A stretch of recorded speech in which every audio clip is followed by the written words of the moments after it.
6 жилийн өмнө бол бас нэг ийм зүйл байгаа. Энэ болохоор юу вэ гэхээр одоо маш санаандгүй байдлаар одоо миний амьдралд ингээд тохиолдсон нэг ийм хэдхэн хормын ийм зүйл юм байгаа юм л да.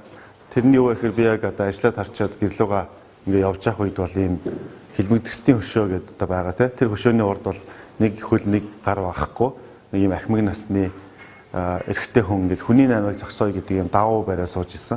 Тэгэхэд бол би зүгээр хажуугаар нь ингээд өнгөрөөд явцсан байсан. Тэгж жагаад гинт цогдсоод эргэж хараад эн чинь юу нь юу вэ? Юм хүний наймаа болоо явчих те. Тэкин гэдэг кинон дээрээс л үзчихсэн ийм зүйл Монголд ингээд хүн бариа сууж ингээд бол эргээд тэр хүн дээр явж очиод та юу болсон юм бэ гэж асууснаас өнөөдрийн миний энд ингээд зогсож байгаа бүх энэ зүйл бол улбаатай юм байна. Тэгэхээр би энэ дээр бичсэн байна л да. Хэрвээ нэг ийм 5 хором зөрөөл те тэр газраас би одоо тэр хилмигцэцлийн өшөө биш наатлынх нь ордны зүүн талаар нь баруун талаар нь ингээл явцсан бол магадгүй энэ зүйл болооч үгүй ч юу ерөөсөө хинч мэдэхгүй. Тэгээд яалтчгүй бол энэ хүнээс одоо маш их хэмжээний би бол эхлээд энэ шоконд орсон л доо.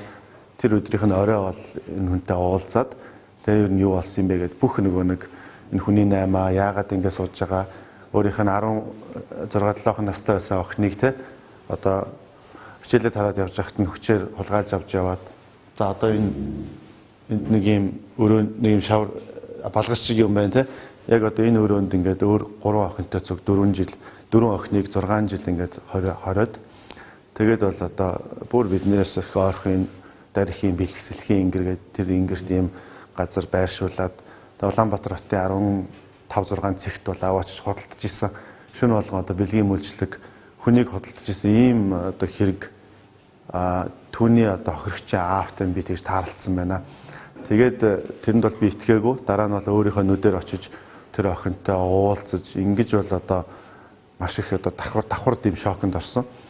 Ингээд эхлээд бол яг нөгөө эргэн үеийн үед бол энэ одоо юу гэдгийг нөгөө огтын шин мэдэхгүй үеийн үед бол шийдвэр гаргахад маш хэцүү байд юм байлаа л дээ. Би одоо зөв юм хийгээд байна уу, буруу юм хийгээд байна уу те. Явж хүн бас хувь хичээх бодол төрж байгаа. Энэ аюултай байж болно те. Эргээд энэ надад юу нэг миний мэддэг юм биш одоо энэ цагдаа хуулийнх нь хийгэл болох юм биш үү те. Би энд юу гэж явж байгаа юм бэ гэсэн асуултууд их байсан л да. Тэгээд тэрний дараах нэг сарын дараа бол одоо 10 сарын 12 оны 10 сарын тэр 24-ний өглөө бол энэ хүн бол амиа алдсан. Тэр бол одоо бас нэлээд шижигтэй байдалтайгаар одоо тэгж амиа алдчих. Тэр өдөр бол би бол өөрөө ер нь яг шийдвэрээ гаргаж чадахгүй байсан шийдвэр бол гаргасан. Би үүний эсрэг ямар нэг юм хийх хэрэгтэй байна. Яагаад тэгэхээр би энэ их зүйлийг харсан. Энэ хүн амьд байхдаа энийг хүний наймааны эсрэг гэдэг ийм их зүйлүүдийг надад хийлж өгчтэй. Ингээ хамтдаа бас нэг ингэж тэмцэж эхэлж исэн. Дээрээс нь бол тэр ард нь үлдэж байгаа. Ингээ зөндөө олон зүйлсүүд байж байгаа юм л да. Тэгэхэд бол одоо нөгөө анх шууд хүчирхийллийн эсрэг үндэсний төв гэдэг төв дээр очсон. Тэгээд тэнд бол одоо энэ хүн худалдаалахын талаар илүү мэдээлэлтэй болж авсан л да. Одоо манай эрхийн нийгмээс бол энэ чиглэл дээр бол хүйсийн тэгшэрхийн төв, хүчирхийллийн эсрэг үндэсний төв гэдэг байгууллагууд бол яг энэ дээр нэлээд олон жил тууштай ажиллаад эхэлсэн. Дотоодын хүн худалдаалах одоо хил дамсан хүн худалдаалах гэм тэргүүд дээр бол нэлээд олон жил одоо ган байсхын их жаргал гэдэг хүмүүс бол байдаг.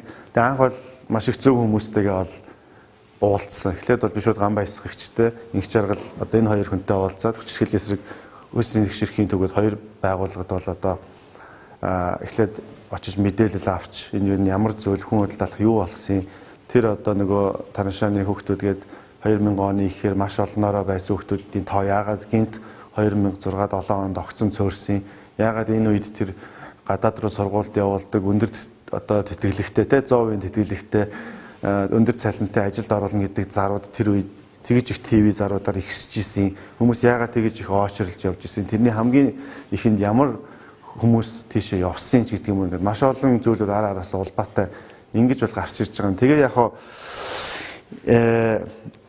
энэ бол ингээ эхлэл. Гэхдээ энэ дээрээс нэг юм онцлог зүйл байгаа. Хоёр тэр байгууллагад очиход бол би нэг зүйл анзаарсан юу вэ гэхээр 90-ээс илүү хувийн тэр хүчирхийллийн эсрэг энэ хүний наймааны эсрэг сүүлийн 15-аад жил тэмцэж байгаа тэр хүмүүсийн 90% нь эмэгтэй хүмүүс байсан. Одоо өнөөдөр бид нар энэ зааланд ингээд харвал 3 юм уу 4 эрэгтэй хүн бусд нь ингээд баг 80-90% нь эмэгтэйчүүд. Ер нь бол нийгмийн оролцооны маш олон үйл ажиллагаан дээр бол ерөнхийдөө энэ бол дандаа давтагддаг. Ер нь бол тэгээд тэгтэл энэ хүн худалдаалгыг санхүүжүүлж байгаа, худалдан авж байгаа, тий одоо биеийн үнэлэлтээр дамжуулж худалдан авж байгаа болоод одоо энэ хүчирхийллийг үйлдэж байгаа гэр бүлийн төвшин ч гэсэн хүчирхийллийг үйлдэж байгаа хүмүүсийн бараг 90% эрэгтэй хүмүүс байж байгаа. Тэгэхээр энэ зүйл өөрөө буруугаар эргэцсэн зүйл. Үйлддэг нь дийлийнх нь эрэгтэйчүүд байхад үүний эсрэг тэмцэж хамгаалдаг нэмэгтэй хүмүүсээс. Тэгээд анх бол Лантуун дохио гэдэг тийм одоо маш хүчтэй сэрэмжлүүлэг байх хэрэгтэй юм байна гэсэн агуулгаар төрийн бас байгууллагын нэрийг өгөөд эмэгтэй гишүүнчлэхүй төрийн бас байгууллагыг байгуулж ирсэн. Одоо эрэгтэйчүүд энэ рискийг буюу энэ эрсдлийг давхар үүрэх цаг нь болсон байна тий. Өнөөдөр эрчүүд бас ингэж сэрж яг өөрсдөө бас энэ хүчирхийллийн эсрэг зөв тууштай тэмцэхтэй цаг нь болсон байна гэдэг. Ингээд 12 онд хамгийн анх жинхэнэ эрхийн октыг худалдаж авдаг гэдэг маш том компани дэвшлүүдийг эрчүүдийг чиглэж хийгээд тэгээд энэ биеийн үнэлт гэдэг нэрэнд одоо далдлан үйлдэгдэжсэн хүн худалдаалах гэмт хэргийг тасалан зохицохын эсрэг хамгийн анхны үйл ажиллагааг бол тэгж бол эхлүүлж ирсэн. Тэгээд тэр нь бас нэлээд бас хамрах хүрээнд их байсан л да. Тэгэхээр ер нь бол нэг ийм зүйлээс бол ингээд анх бол энэ зүйлийг хийж эхлэхтэй өнөөдөр энэ Лантуун дохио ингээд шидийн орон гэдэг зүйлүүд бол улбаалаад явж байгаа. Би энтэй бас нэг маш ойролцоо нэг жишээ хэлье. Энэ дээр бол миний тодтох гээд байгаа зүйл болохоор ерөөсөө л иргэний хяналт оролцоо, иргэн хүний хамгийн наазахын үүрэг, хариуцлага гэдэг зүйл бол өөрөө маш том өөрчлөлтийг авчирдаг юм байна гэж хэлдэг. Тэр том одоо юу гэдгийг заавал том жигсаал, цуглаан, тэмцэл, заавал нэг бүлгэм тийм зүйл биш. Одоо бидний юм ярихдаа ингээл төрийн төлөө огтон боож өгнө гэдэг үгээр иргэний оролцоо хяналтыг бид нар өгөөсгөл ямар нэгэн юмн дээр дуурах юм дээр бид нар дуурахгүй наазахын хөршин айлаас авахлаад бид нар хүчирхийллийг далдлан нууж явсаар хагаад өнөөдөр энийг ийм аимшигтай хэмжээнд хүрх хүртэл нь бид нар явуулсан. Энэ бол бидний өөрсдийн иргэдийн алдаа байгаа. Яг үнэндээ бол. Тэгэхээр жишээ нь энэ дээр ч гэсэн би нэг айхтар хуульч ч юм уу мундаг танилттай ч юм уу хүн байгаагүй.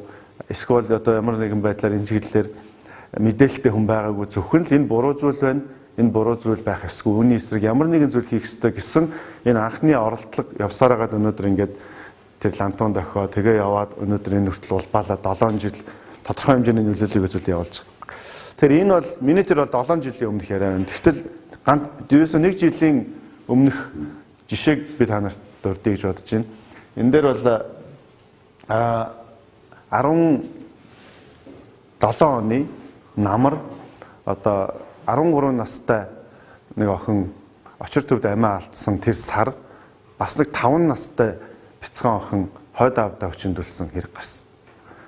Тэр хэрэг болохоор яаж илэрсэн бэ гэхээр олон нийтэд төгссөн бэ гэхээр шүүх эмнэлгийн шинжилгээний хүрээлэнд шөнө бол ингээд тэр гэмтэлтэй хүмүүс очрлоо байж исэн. Тэгээд энэ залуу болохоор яг тэр 5 настай хойд авдаа өчнөдүүлсэн охины өмнөх очир нь байсан. Дараагийн очир нь байсан. Гэхдээ хажууд нь ингээд сууж байгаа болохоор сонсогдсон. Юу болсныг бүгдийг нь ойлгож мэдсэн. Одоо самбаранда явсаа гурны хойд аав нь хүчнэсэн байна 5 настай охиныг. Тэгэд одоо нагаз их чинь унааны зардалгүй болохоор тэр охиныг үүрээд ингээ холлоос үүрээд ирсэн байна гэд. Тэгээд яг шүүх эмнэлэг дээр очиод нөгөө нэг энэ шинжилгээндээ орох болтол 10,000 төгрөгийн асуудал гарч ирсэн. 10,000 төгрөгийн төлбөр төлөх ёстой болж байгаа тийм. Төлбөрөөс чөлөөлөгдөх нэг нөхцөл нь болохоор одоо хороо дүргээр яваад тухайн 5 настай охин өөрийгөө нэн ядуу гэдэг одоо тодорхойлолтоо өөрөө олоод ирсэн тохиолдолд дахиад бас бус бичиг баримтыг одоо бүрдүүлээд ирсэн тохиолдолд тэр 10,000 төгрөг чөлөөлөгдөн үгүй бол тэрийг заавал төлөх ёстой. Ийм нөхцөл гарч ирж байгаа. Тэгээд 10,000 төгрөгийг төлж чадахгүй болонгууд одоо үйлчлэг хийхгүйгээд 5 настай охиныг буцааж ирсэн. Энэ одоо үйлдэл дээр нь энэ золбот гэдэг залуу 20 гаруй настай залуу юм билээ. Карманаас 10,000 төгрөг гаргаж ирээд наад хүүхэд чинь ийм учиртай ингээд 5 настай охиныг хүчнэсэн байна тий.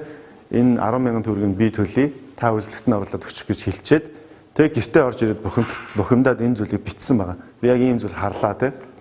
Тэгээд тэр дөрөвдөө энийг ингээд одоо юу гэдэг одоо сошиал нэтворк зөв талаасаа ч юм уу олон хоёр талтай байгаа даа л да тий. Туушраад буруу явал буруу явчих чинь. Гэхдээ энэ тохиолдол дээр бол нэлээд том мессеж өгсөн. Одоо 1000 гаруй хүн шууд тэр дор шеэр хийгээд маш олон хүмүүс бухимдлаа илэрхийлсэн л дээ. Тэг яг маргааш нь бол энэ залуутай уулзаад тэгээд тэр одоо охины байрлж исэн газар руу бол одоо цуг яваад ингээд бол явж явах үед яваад одоо тэр бүх нөхцөлөдлийг нэлээд сайн олж мэдсэн. Тэрний дараа болохоор одоо тэр үед бол нэлээд олон хэрэгүүд зэрэг гарцсан байсан. Тэгээд тэр үед нэг тийм хэсэг хүмүүсийг цуглуулсан. За энэ аим одоо яг энэ хэрэгээс улбаалаад гэдэг юм уу да. Тэгээд одоо тэр шог зураач гавьяа цогт хоёр ах байна те. За ингээд хуульчуд байна. За тэгээд одоо эрхийн нийгмийн байгууллагын байна. Дизайнерууд байна, сэтгэл зүйчд байна. Ийм хүмүүсийг цуглуулад за ямар нэгэн нэлээд том ийм юу хөхгүй бол цохилдохгүй бол болохоо боллоо те. Ерөөсөө энэ бол арай нэг хитрхийн хэмжээнд энэ бол хүрлээ. Энэ дээр бол ямар нэгэн байдлаар эрхийн нийгмийнхэн ер нь бол бүх салбарынхаа оролцохгүй бол болохоо боллоо. Тэгээ энэ дээр ямар одоо мессежийг өгөх вэ гэдэг. Тэгэд ингээд том компанид ажил ингээд бодож болоход бол үгний үг бол их урт байх ёсгүй.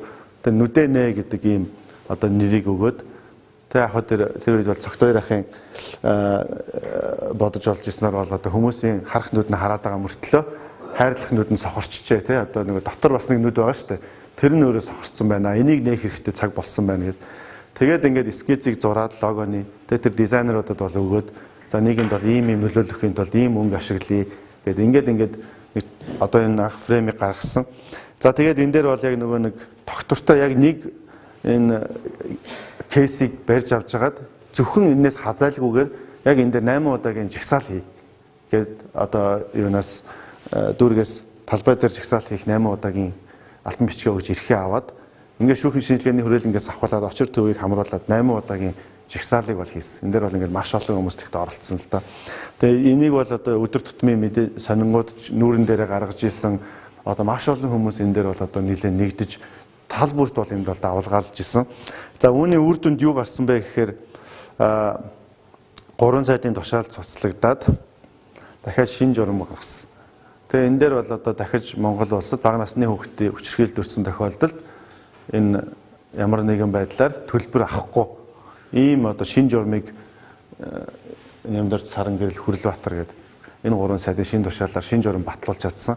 Энэ нь бол өөр гол амжилт нь байсан. Тэгэхээр энэ дээр бол судалгаа хийгээд үзэхээр улсын хэмжээнд одоо тэр хүчирхийлэлд өртөж байгаа бага насны хүүхдээс авдаг 10,000 төгрөгийн хураамжаар төсөвт 8 сая төгрөг одоо орлогддог юм байна. Тэндээс орон нутагт 3 сая төгрөг, Улаанбаатараас 5 сая төгрөг.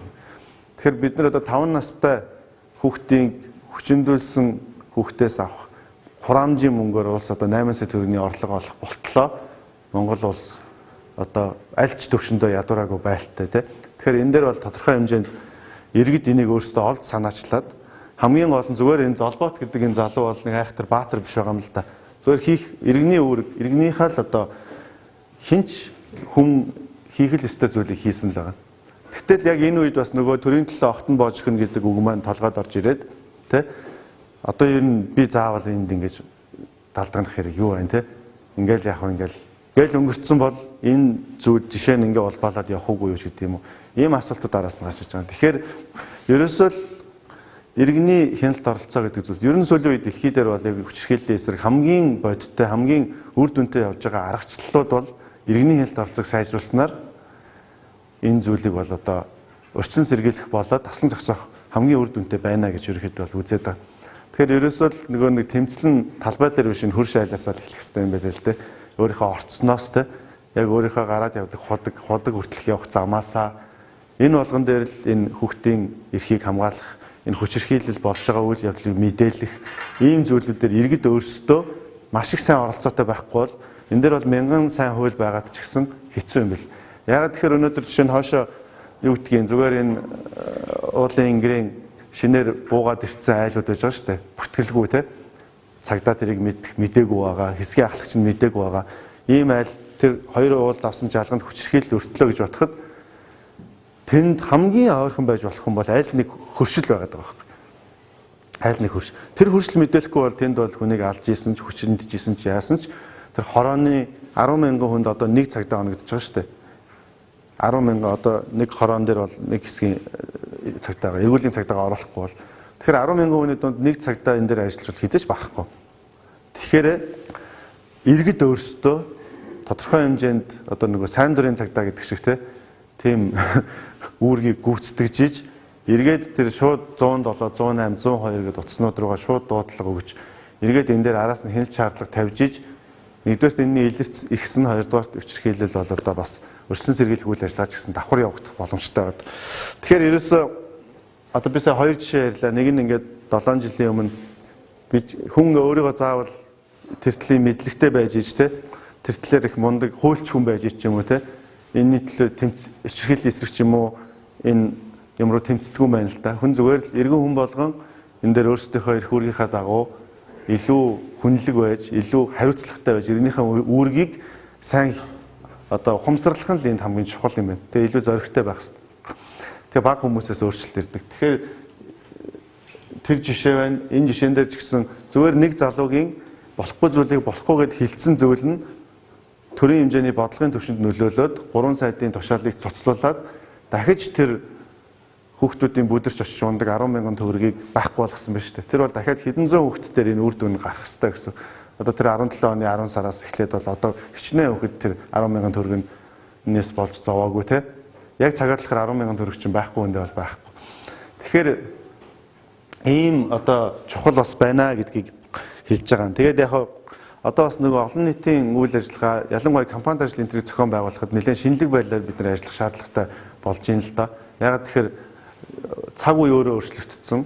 Цахим гэдэг зүйл бол өнөөдөр үнэхээр бидний амьдралд бол маш том хэмжээний өөрчлөлт. Өмнө байгаагүй боломж, тэгээ байгаагүй аюулыг давхар аваад ирсэн. Эрсдэл болоод боломжийг. Тэгэхээр бид нар боломжийг нь бол маш сайн ашиглах хэрэгтэй. Тэгэхээр нэгэнт хүн болгон уцаа маажж байгаа бол нэгэнт хүн болгон энээсээ салхаа болцсон бол энд нь бид нар хэрэгтэй зүйлийг хийж өгөх. Энд нь бид нар тэр одоо жинхэнэ нөгөө олон нийтэд хэдэн 100 сая төгрөг телевизэд өгөөд хүргэж чаддгүй тэр мэдээлэлээ бид нар өнөөдөр үнэгүй хүргэх боломжтой ийм цаг үе өнөөдөр ирсэн байж байгаа. Анфрен хөдөлгөөн ингээл ярихад энэ бол бүгдээрээ мэдж байгаа тийм. Бараг төсөв тэр түгээх төсөв бараг гараагүйгээр тэн дээр бол маш их хэмжээний юу гаргаж ирсэн байна. Тэгэхээр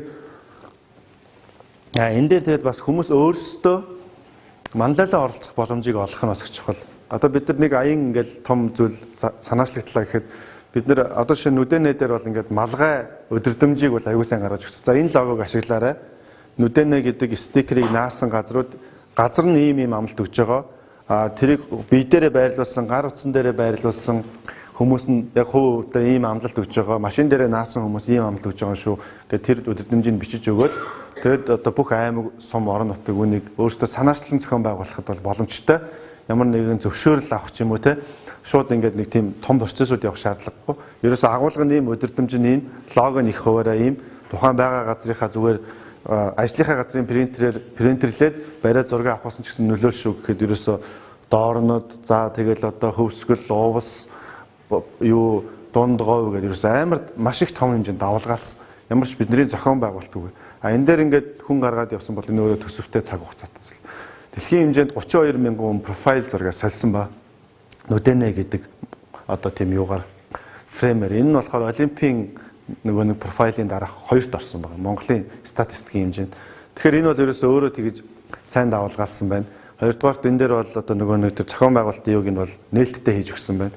Тийм учраас янз бүрийн газрууд бол шууд нүдэнэ ингээд өөрсдийнхөө сум одоо юу гэдэг өөр хангаан ээжүүд гэдэг ч юм уу том ингээд нэлээд том акцууд бол тэнд нутагтаа бол хийж исэн л да. Тэгээд гадаад байгаа монголчууд энэ дээр маш сайн нэгдэж өгч исэн. Энэ нь өөрөө эргээд бол нэлээд том төрийнхэнд бол том дохио гэсэн. Жишээ нь юу гэдэг нь сүүл цагдаагийн газрын дарагтай уулзахад бол нүдэнэ бол бас нэлээд их шахалт өгсөн шүү. Тэрний одоо юугаар бол маш олон баг 500-аад тийм зочид буудал, дэм буудал одоо саун массаж гэдэг газрууд бол бид нар шалгалт хийсэн. 200 гаруйгийнх нь бол одоо эрхийн асуудал дээр нүүл ажиллагаа явуулах тэр юун дээр нь бол бид нар бас хязгаарлалт тавьсан гэдэг тийм зүйлүүдийг бол бас хэлж ирсэн. Тэгэхээр дам нөлөө нь өөрөө бол зөвхөн нөгөө энэ юу гэдгийг те нэлээд том хамарсан байна гэсэн үг л дээ. Тэгэхээр энэ дээр бол бас нэлээд амжилттай явсан. Ялангуяа сошиал ингээд юмнуудыг ашиглаад тэгсэн мөртлөө зөвхөн сошиал биш энэ чинь нөгөө юм өөрөө хүрээнд хамраад ирэхээрээ телевизүүд бол өөрсдөө аваад гаргачихж байгаа. Сонингууд бол ингээд бүгдээрээ баг нүүрэн дээр шахав энийг бол гаргасан л да. Тэгэхээр энэ дээр бол нэлээд том тийм ахицтай бол явж чадсан гэсэн үг. За одоо хэдүүлээ нэг жоохон цөм яриа руу оръё. Энд бол шидийн орон гэдэг ерөнхийдөө бас сонсч ирсэн хүмүүс бас нэлээд байгаа бах те.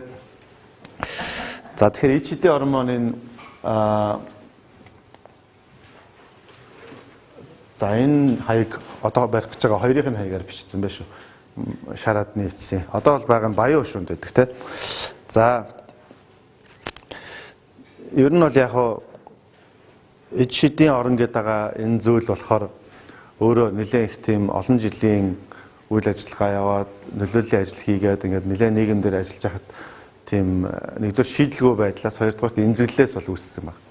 Ер нь бол бид нар эхний 3 жил бол нэлээд туршлага муутай нэг удаагийн гал унтраах маягаар ингээд болсон газар болгонд ингээд явж очиод тэгээ энд нэг айлын гэр шатхад тэн дээр одоо явж очиод тэнд нэг хүүхдийн өчрхийлэл гэхэд ингэж явж очиод ингээд нэг жоохон систем муутай гэтээ сэтгэл байгаад байдаг гэтээ аргаа олдоггүй ингээд нэг юм гал унтраах маягаар эхний 3 жил бол яалтчгүй явсан байна. Одоо Лантуун дохиогийн хувьд бол тэгээ яг хөөхөн тэгж жагаад нэг жоохон систем рүү орох гэж үзсэн энэ 25 дугаар эмийн сангийн хажууд нэг байр түрээслээд ингээ хүүхд хамгаална гэдэг хаяг хийгээд тэгээд одоо өчрхийллийн сүнсний төвд нэг 8 9 жил ажиллаж исэн сэтгэл зүйч охиныг тэнд ингээ бүтэн цагаар ажилуулад ингээд нэг тийм хүүхдийн хамгааллын холбон зуршлах төв гэдэг зүйлийг үүсгэн байгуулах гэж оролцсон. Оролцох нь бол ичдийн орны нэг суурь нь байгаа. Тэгээд тэрний өмнө бол бид нар тэр ичдийн уут гэдэг ингээ нэг шинэ жилээр өвлийн үгүй ингээ цасан охин болоод ингээ хүүхдүүд дээр очдог аяныг нэлээд олон жил хийцэн байсан. Тэгэхэд бол ингээ аян бол өөрөө ингээ маш олон хүүхдүүдэд хүрээд баярлуулад сайхан болж байгаа мөртлөө ардаа дандаа маш том эмзэглэлүүдтэй нөгөө цасан охтууд нь ингээл юучгүй уйлаад хүрээд ирдэг те. Нөгөө нийгэмтэйгээ ингээ хүүхдүүд чинь толонгуудаа шоконд ороод идэг сайн дурын хүүхдүүд ийм юмнууд аягүй гарсан л да. Тэгээд нөгөө нэг цаана шийдлгүй гараад ирсэн. Одоо төлөөгүй нөөцгүй хоолгүй айлд очиод бэлэг өгчөөд гараад ирж байгаа хүмүүс чинь баяртай байхгүй шүү дээ. Тэр чигээр нь орхичоод те. Тэгсэн мөртлөө гэртээ аваад ирч чаддгүй. Тэгээд ингээд тэр зүйл маш их ингээд эмзэглээд ийм юмнуудыг яах ёстой юм болоо гэдэг. Тэгээд маш олон тийм шууд хүчирхийлэлтэй нөгөө өвлийн үгийн цасан охтууд нь явж ордог. Тэгээд өвлийн үг нь зодуулдаг ч гэдэг юм уу ингээд тэр цаана нь бол бас их хөвгтэй түүхүүд бол олон байгаа л да. Тэгээд яг тэр чигөөсөө л өөрөө нийгэм байж байгаа юм чинь те. Ямар ч тэгэхээр ингээд явж байгаа. За ямар ч байсан нэг юм нэг нэгээр нь бишээ нэг юм хүүхд хамгааллын төв байгуулъя гэдэг. Ингээд нэг юм хаяг энтер хадаад ингээд нэг юм систем нэлээд олон мэргэжлийн хүмүүсээс зөвлөгөө энтер авч жагаад ингээд нэг ихлүүлээд үзсэн. Тэгээ энийг бол юм юу яасан. Санхүүжилт гэдэг юм нь бол одоо манайх нэг удирдаад явдаг 30 гаруй насны за нэг 10 залуучууд за тэгээд ингээд зүгээр сайн дурын гишүүнгээд явдаг нэг оюутан 20 хэдэн насны нэг 250 300 залуучууд байдгийг манай байгуулагт болохоор ер нь тууштай ингэ байгаа. Тэгэхээр тэр нөгөө жоохон цалин авдгууд нь цалингаа нийлүүлээд энэ төвийг ерөөхдөө санхүүжүүлээд явсан. Тэгээ нэг 6 сар ингэ явсан чинь энэ төв өөрөө эдийн засгийн хямралд ороод дампуурж хаалгаа бариад бидний амьдрал давхар дампуурсан. Ер нь бол цалингаас явсаар адил тэгээ сүүлдээ эн чинь хэцүү болчихж байгаа байхгүй тий. Тэгээ бүгдээрээ бас нэг тийм айхтар юутай биш ингээ боломжоор явж исэн. Тэгэхдээ нэг 6 сар болцоод ингээд энийгээ хаачаа төвөө хаачаад ингээд ерөөхдөө үр дүнгээ харсан чинь бас болцсон байсан байхгүй гайгүй. Өмнөхийг нэг нэгээр нь ингээ ажиллаж ирснийг бол хамаагүй илүү өөр төвшөнд ингээд бас жоохон мэрэгжлийн тэгээд арай илүү олон кейс арай илүү зөв төвшөнд ингээд сайн зөв газар руугаа холбогдоод ингээ яатсан байсан. Тэгээд бид нар ерөөхдөө сууж агаад за ер нь бол энэ хотод бол байгаад хэрэггүй юм байна хамгаалах байна. Энийг ерөөсөө хүчирхийлэл хамгийн их үйлдэгдэж байгаа гэр хорооллын бүсийн голд нь байгуулъя. Тэгээд зөвхөн хүүхдийн хамгааллын төв биш давхар ерөөсөө хүүхдийн нийгэм шиг хөгжих процесстэй цуг одоо тэр цэцэрлэг сургууль те номын сан юу байдгийг ерөөсөө тэр бүх юмтай цогцоор нь цогцлбор төв байгуулад ингээ яг одоо хамгийн хүчирхийлэлтэй газрын голд нь очие гэдэг ийм санаачлаг гаргаад тэгээд бол ерөнхийдөө нийслэлийн хэмжээнд ингээ харсан чи ер нь Баян зүрх сонгоо арх хоёр бол хамгийн эвгүй нь бас таарсан л да.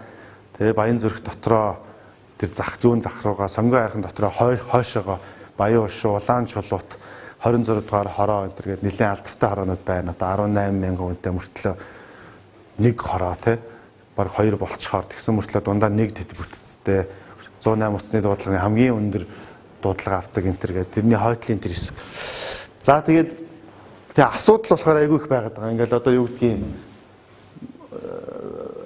маш олон төрлийн асуудлуудыг бид нэр ярьж болж байгаа. Тэгэхээр шийдэл юу вэ гэхээр ямар ч байсан зүгээр суух бол шийдэл биш юм байна гэж. Зүгээр суух бол хараад суух ч юм уу одоо тэр зүйл дээр ингээд одоо юу гэдгийг энэ дээр ингээд асуудал гарангуут шеэр хийгээл те комент бичээл ингээд тэр доор бухимдаал за одоо энийг алаа хай энийг одоо цаазал те одоо энийг одоо гээд ингээд ийм хурууны ажил хийх нь ерөөсөө шийдэл биш юм байна л заавал гарч явж тэр асуудал донд өөрөө хотголдож очиж ингээд бодиттой зүйлийг хийх нь бол өөрөө хамгийн чухал болоод. Ингээ харахаар тэр нэг ийм 3 айлын газрыг худалдаж авсан. Тэр нь бол одоо бас ийм cover концерт зохион байгуулад 12 мянган ширхэг төлхөрний оосор хэлгэж байгаад нэг нь 1000 төгрөгөөр зараад бид нар одоо нэлээд их тийм чимэглүүрээр 1000 цуглуулж 3 айлын газрыг худалдаж аваад за тэгээ энэ бол 17 оны 3 сарын 13-нд бол энэ газар яг юм байсан. Яг 6 сар бол одоо ерөөсө бүх залуучууд ингээд монголчууд ер нь бол ийшээгээ чадлаараа бол энийг босхын төлөө явсан. Тэгээ 6 сарын дараа бол яг юм болсон. Энэ бол 9 сарын 13 гэж юм те. Тэгээ саяны газар бол одоо нийтдээ 14 байгууламж. За хүүхдийн энэ бол хүүхдийн хамгааллын одоо хамгаалах байр байгаа. За энэ хүүхдийн хөгжлийн төв. Ингээд ерөөхдөө цогцороо энэ бол бий болсон. Хамгаалах байр маань бол одоо ээжүүдийг хүлээж авдаг. Дээрэс нь ер нь бол хүүхдийн хамгаалах байр. Тэгтээ ихтэй ээжүүдтэй цог хүлээж авдаг. За тэгээд бол өөрөө тэндээс сэтгэл зүйч одоо нийгмийн ажилтан те хуульч өмгөөлөгч гэх мэрэгжлийн багтай. Гэхдээ бид нар бол нөгөө нэг чадахгүй юм руугаа мэрэгжлийн бос юм руугаа бол нөгөө нэг хамаагүй аюултай сэдв рүү бол тэгж хамаагүй орохгүй гэсэн зарчимтай байсан учраас бүх нөгөө нэг санхүүжилтийг үүсгэн одоо зохион байгуулах үүрэгтэй. Тэнд бол чихэл эсрэг үндэсний төвийнх нь бол хүүхдийн хамгаалах үүрэгтэй. Ингээд бид нар тэнд бол өөрсдийнхөө хүмүүсийг дагалдаж ажиллуулад тэгээд суралцах процесс яваад сая 1 жилийн өмнө бол жил суралцсны дараа бид нар одоо бол хамгаалах байраа бий дааж явуулах чадaltaй боллоо гэж хараад ингээд бол улсаас одоо хүүхдийн төлөө үндэсний газраасаа бол магадлалын итгэмжлэлээ аль биесээр авч бүх шалгалтандаа ороод ингээд одоо бол хамгаалах байраа бид нар өөрсдөө хариуцж явж байгаа мэрэгжлийн багаар. Гэтэ 1 жил бол бид нар суралцсан одоо хичээл цуусан гэсэн. Хүчирхийллийн эсрэг үндэсний төв маань бол тэнд 8 өний бүрэлдэхүүнтэй мэрэгжлийн багаар очоод бол бид нарыг нэлээд зөвшрүүлж өгсөн 36 төрлийн одоо бичиг баримт арга зүг шинээр баталж өгсөн ч гэдэг юм уу ингээд нэлээд сайн жигдрүүлж өгсөн л доо. Тэгэхээр бас нөгөө нэг тийм хин заавал одоо би лантуун дохио гэх юм байхгүй те хин чадж байгаа нь бол энийг аюу сайн хийх ёстой гэсэн тийм зарчим байна. За тэгээд энэ хамгийн анх эхлэхдээ бол одоо тийм амархан байсангүй ерөөсөө л нэг юм хоосон газар за нэг скиц зурагтай нэг мөрөөдлийн юм амар гоё зурагтай. Тэгээд нэг 100 гаруй залуучууд тэнд бол ингээл яваад очсон л доо. Тэгээд очоод мөнгө авахгүй хүмүүс ч ерөөсөө хамгийн түрүүнд хог цэвэрлдэг юм байлээ. Тэгээд ерөөсөө энэ хашааны тэр шарилжаа түгээл хашааны хогийг цэвэрлээл ингээл бол ерөөсөө яг өөрсдөө манлайлал энд оролцоод эхэлсэн л дээ. Ингээд хүмүүсийн хандлага бол нааша одоо тусалж эхэлсэн. За энэ дээр бол одоо юу гэдгийг барилгын мэт одоо тэр жил бол барилгын хувьд маш хүнд жил байсан. 17 он бол ерөөсөө бүх арамтуур тэнгэрт болцсон айхтар жил байсан. Тэгэл 100 айл мал чи юм хов хоосон болцсон, төвжирхээ болцсон тийм жил бол баригдсан л да. Тэгэл одоо энэ тэгэхэд бол компаниуд үнэхээр маш их энэ дээр оролцсон. Одоо нэг ходог ухдаг танан гэдэг компани гэтэл за энэ жил хэцүү байна. Гэхдээ ямар ч бас ус гаргаад өгч яах нар нэгэл ингээл ямар ч мөнгө гаргалгүйгээр усыг гаргаж өгөөл. Тэгэл одоо энэ 11-р ангийн хүүхэд гэтэл манайхыг фэйсбүүкээс олоод харцсан. Өөрөө 20 ширхэг зураг зураад нэгийг энэ уршуудын хэвлэлдээ 50,000 төгрөгөөр ээжтэйгээ очиж зарсаар агаад 1 сая төгрөгийг бэлнээр босгоцсон. Хамгаалах байранд хандив гэдэг энэ хандвилж ирсэн. Жишээ нь 11-р ангийн хүүхэд. Тэгвэл бол одоо энэ зургийг энийг нь бол үлдээсэн байгаа. Энийг заавал хамгаалах байранд өлгөөрэй гэдэг. Одоо өлгөөтэй байдаг л да. Энэ тэгээд тэр үнэг зурцсан байгаа. Одоо энэ үнэг бол хүүхдийг хамгаалах ёстой гэдэг ингээд бас тайлбарлаж өгч байгаа. Тэгэхээр нөгөө 11-р ангийн хүүхэд энэ асуудлыг ийм сайн ойлгоод энэ дээр ийм оролцоог гаргаж ин жишээ нэхэд бол тийм. За тэр уртлын ингээд тэр ойр хавийн ходог модгийн тэрүүгээр хүүхдүүд ингээд бас нэг хадаасдахгүй гэсэн чинь ингээд хадаас мадаас өөрхөн бантгаар бооцсон авчирч бэлгэлж мэлгэлээр ингээд маш олон ийм сонирхолтой сэтгэл хөдлөн зүйлүүд бол байнгын болж ирсэн өдөр болгон. Тэгэхээр энэ бол ерөөсөө дандаа Монголын ард түмний 1000 төгрөг ямар хүчтэй байдгийг харуулсан жишээ болсон л да. Олон хүн нэгдсэн түүнээс ч цөөхөн хүн их мөнгө хандуулсан зүйл биш. Нэг хүн ирээл нэг 10 сая 20 сая тийм юм баг байхгүй. Ерөөсөө л 1000 төгрөг нэг хадаас те нэг тоосго гэсэн. За тэгээ яг нүдэн дээр бол одоо бүх үйл ажиллагааг бид нар бол өөрсдөө тэнд 4 хонтой гэр бариад тэндээ өөрсдөө амьдрал тэгэл бүх үйл явц процессыг бол ингээд лайв хийгээл тэгэл хүмүүсийн хандуудыг шилэн данс гэдэг сайт үүсгэж байгаа шилэн дансан дээр тусгай хон гаргаж бүх хандуудыг шивүүлээл ямар мөнгө орж ирж байгаа нь тодорхой, юу орж ирж байгаа нь тодорхой, эргээд тэр нь юунд зарцуулагдж байгаа нь нэг багнаараа тодорхой. Тэгээд бүх үйл ажиллагаа нь байнгын лайваар тэр мөнгө нь яаж зарцуулагдж байгааг лайваар харуулдаг. Энэ бол хүмүүсийн хувьд бол нэг итгэлцлийг маш их өндөр хэмжээнд байлгаж ирсэн. Ямар нэгэн байдлаар. За тэгээд ингээл энэ чинь нэг давхар болж байгаа юм байшин маань дахиад ингээл нүдэн дээр чинь босоод 2 давхар болоо л те. За тэгээд яг үндэ бол гэр хорооллын, захын гэр хорооллын хүнд нөхцөлтэй газар бол ингээл хүүхдүүдийн тоглоомын талбай гэхэд бол нэг хуучин машины сэг иймэрхүү л байгаа шүү дээ. Ерөнхийдөө бол нэг тэнд бол одоо хүүхдийг хөгжих, тоглох тийм юм бол баг байхгүй. Тэгэл хороо болгоныг юм пиавар тоглоом ингэсгээл аваачаал тэндээ тавьсан. Тэгэл зарим нь тэрийг арчилдаг, зарим нь бол тэгэл тэрэнд ихсгээл эвдэрч байгаа л тэгэл ингээ байхгүй болсон байд.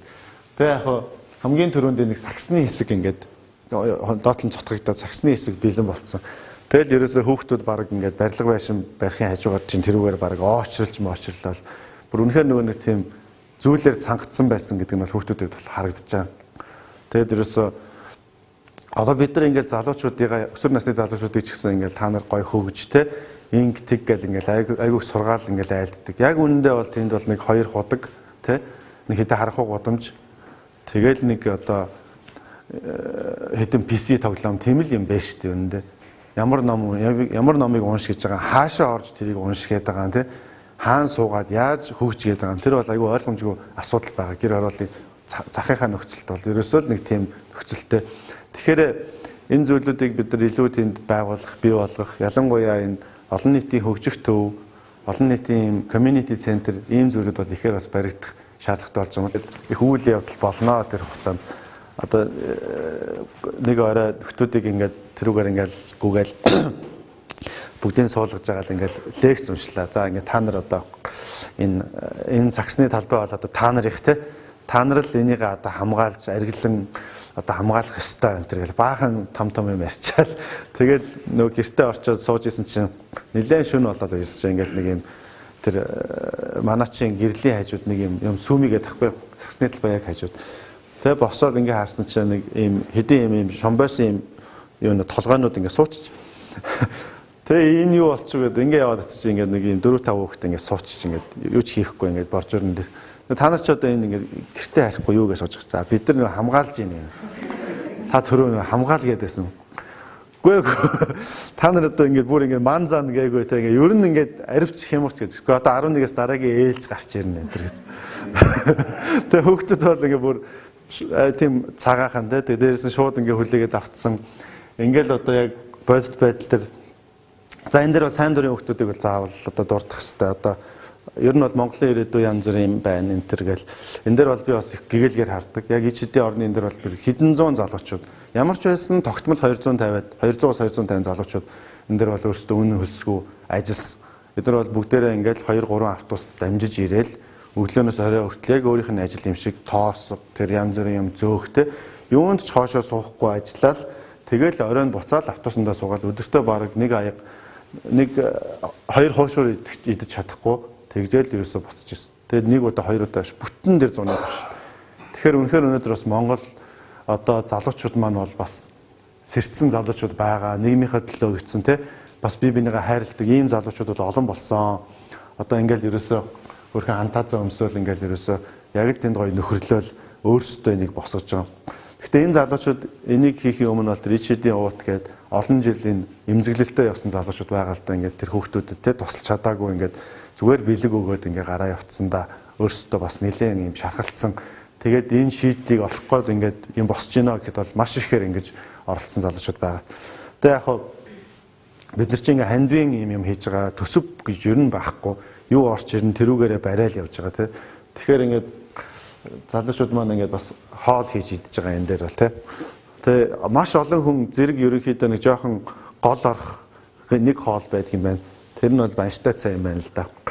Тэгээд нэг том тогоон дээр бол одоо юу гэдгийг нэг 20 гаруй мянган төгрөгөнд бол одоо нэг хэдэл банш 2 сүү гээд ингээ аваа явахад бол нэг 40 гаруй хүн бол нэг юм 50 аяганд нэг 2 банш ороод нэг тал авцаа цай ороод тэгэл тэрийг ер нь уучаал өдөржингөө ингээд ажиллаж байсан. Ийм залуучууд бол зөндөө. Одоо яг ингээд банштай цагаа тойроод ингээд энэ дээр сууж ин тэ. Хин ч энэ залуучуудыг ийм юм хийгээгүй. Нэгэн ч эднэрийг одоо алдаршуулна гээгүй. Нэгэн ч энэ хүмүүс хүүхдүүдэд цалиа өгнө гээгүй. Ерөөсөө л өөрсдийнхөө сайн дураар ингэж ажиллаж байгаа. Тэ яг нөө фэйсбүүкийнхаа зураг шиг байлдаа гэдэг шиг анх тэр скиз нь бол ингээ гарч ирсэн. Одоо ер нь их ойролцоосоо. Энэ арай дуусаагүй зураг нэ. Тэгээд 6 сарын дотор энэ болгон бий болсон. Тэгээд 6 сарын дараа ерөөсөө 9 сарын 15 гэтэл 3 сарын 15-нд хов хоосон шарилжтай газар байсан газар 9 сарын 15-нд бид нар бүх тавилга тавьдсан, бүх холболт, бүх тоног төхөөрөмжүүдээ хийцэн. Ингээд нээлтийг хийсэн. Тэгээд энэ уртлын яг нөгөө сакс тоглодог хүүхдүүдийг бүгдээр ингээд та нар одоо гоё хувцас өмс. Маргааш одоо та нарын чидээр нэг нэнэ гэж байгаа. Ингээд нэг ч дарга байхгүй, нэг ч хүн үг хэлэхгүй, нэг ч төрийн бас байгууллагын тэргүүн мэргүүн одоо янз бүрийн засаг дарга марга те. Тийм хүн гişүүн мишүүн байхгүй. Ерөөсөө л хүүхдүүд өөрсдөө хөрхө хайчилж нээгээл ингээл энэ нээлт бол болж исэн. Тэгээд энэ хамгийн бага өртгөөр хамгийн сайн чанараар баригдсан барьдаг гэж хэлж чад. Одоо жишээ нь гэр ороолын нөхцөлд цэвэр модон ийм тоглоом бол маш хэцүү. Энэ бол айгүй үнэтэй байдаг те. Тэгтэл ингээд энэ болгоныг бол ингээл байгууллагууд дааж аваад хийсэн л дээ. Одоо шинэ энэ бол оюутлогоо ажилч дотроо клубтэй юм байлээ. Тэр клуб нь ингээд бид нар ямар ч байсан ийм сайн тоглоом хийж өгнө ч гэдэм үү. Тэгээ одоо хортын парти байшин палантаж орлон ямар байдгүй те. Карантинаас нь халуун ус гарна. Эргээд бүх 5 экосистемийг бүрдүүлсэн эко төв гэж байгаа. Тэрэн дээр нь юу вэ гэхээр ичидийн орон ч одоо нарнаас эрчим хүч авдаг. За дээрэс нь бол одоо доороо 3 сефтгээр саарл ус шингэдэг юутай, лаг сорулдаг, хөрсний бохирдолгүй системтэй. Дээрэс нь хөгжлийн бэрхшээлтэй хүүхдийн орц гарц бүх налуу стандартын дагуу ямар ч тэрэгтэй хүүхд орсон тэнд бол бүх юмараа үйлчлүүлээд явж болно. Тэрнээс гадна нэг ч яндан байхгүй, нэг ч утаа гарахгүй, 4 гэр 2 байгууламж байгаа, нэг ч утаа гарахгүй. Ингээд хаягдл одоо дахин боловсруулах хог хаягдлаа англи ялгаад дахин боловсруулсан бүтээгдэхүүнээрээ эргээд бас сандал мандлыг хийдэг. Энэ бас нөгөө тэр юудны гэрээтэй дахин боловсруулах одоо нөгөөлдөр холбоо гэдэг байдаг. Тэд нартай ингээ гэрээтэй ингээд 5 экосистемийг бол энд бүрдүүлсэн ийм зүйлүүд байгаа. Тэгээ Монгол уламжлалын сургуультай их 6 ант гэр бариад тэндээ бол одоо хүүхдүүдэд шагаа наадгаа Монгол уугуржин бичиг дээрээс нь Монгол одоо үлгэр те ингээд одоо бүх зүйлүүдийг бол заадаг ийм системтэй. Эндээ бол ингээд бас спортын талбайтай 40 хүүхэд танхимаар нэг дор ном унших 6000 орчим яг картчлагдсан одоо стандарт номын сантай хүүхдүүд тэр гэрээр аваад ном уншдаг. Заас нөгөө ид шидгээд нэртэй болохоор юм дизайн дээр бас тэ нэг тийм одоо ерөөсө гэр ороод ингээл нэг байшин барилга гэхээр л нэг 2 тоосхон байшин байшаа аваач барьчих гээд байдаг те улаан тоосхон байш. Ягаад тийм гад тэд хүүхдүүдэд бас нэг тийм үлгэрийн ч юм уу нэг тийм гоё зүйл байж болохгүй гэж гисэн амбиц айгу өндөр байсан л да. Тэгээ эхлээл нөгөө айгу гоё зураг гаргачаал гаргаадах гээл гэсэн чинь нөгөө нэг интерьерийн хүн маань нэг тийм 2 тоосхон байшин ингээд зүгээр будгаар бутцсан зураг аваад гэсэн. Гэхдээ чи нөгөө үлгэрийн ид шид мэд маань яасан бэ гэж үнэтэй болно шүү дээ гэл. Гэхдээ яагаад үнэтэй байж болдгоо юм бэ? Гэр оролт ингээд хүүхдүүд ихэрээл нэг юм 2 тоосхон байшин барих хэрэгтэй юм уу те? Энд чинь нэг юм дизайн ингээд тэр хүүхдүүдийн бас нэг гоё юм хийл та гэд. Ингэсээр агаад бас нэг жоохон одоо энэ хөмсөг болгон чинь мөнгөлдөө одоо те яг барилга дээр бол ингээд энэ чи хөөс зүсэл зөнзөө зардал гардаг те. Энэ болгонд бол ингээд бас нэлээд сэтгэл шингээж хийсэн. Тэгээд одоо энэ хүүхдийн баг бүлгийн хүүхдүүд маань ингээд байж байна.